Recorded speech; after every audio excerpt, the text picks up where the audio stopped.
నువ్వు నా ఇంటికి రావసరం లేదు, నువ్వు శ్రమ పుచ్చుకోవద్దు, నువ్వు శ్రమపడి నా ఇంటి దాకా రావసరం లేదు. కానీ అయ్యా నువ్వు ఒక్క మాట చెప్తే నా దాసుడు బాగుపడతాడు, నువ్వు ఒక్క మాట చెప్పు చాలు, నా యొక్క దాసుడు బాగుపడతాడని అడిగినప్పుడు యేసయ్య అతను చూసంట, చుట్టూ ఉన్నవాడిని చూసి నీ విశ్వాసం చాలా గొప్పదని చెప్పి ఏమన్నాడో తెలుసా?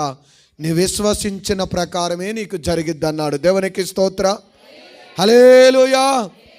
ఈ రోజున చాలామంది సేవకుడు మా ఇంటికి రాలేదు, సేవకుడు మాకు ప్రార్థన చేయలేదు, సేవకుడు మా వెనకాల తిరగలేదు, నాకు దగ్గు వచ్చింది పాస్టర్ గారు తెలుసో లేదో, నాకు తుమ్ము వచ్చింది పాస్టర్ గారు తెలిసిందో లేదో, నాకు ఒంట్లో బాగోలేదు, కనీసం నన్ను ఎలా ఉన్నావని పలకరించలేదు, నా గురించి పట్టించుకోలేదు అని చెప్పి సేవకుడు తమ చుట్టూ వారి కుటుంబాల చుట్టూ తిరగాలని ఆలోచన చేస్తారు.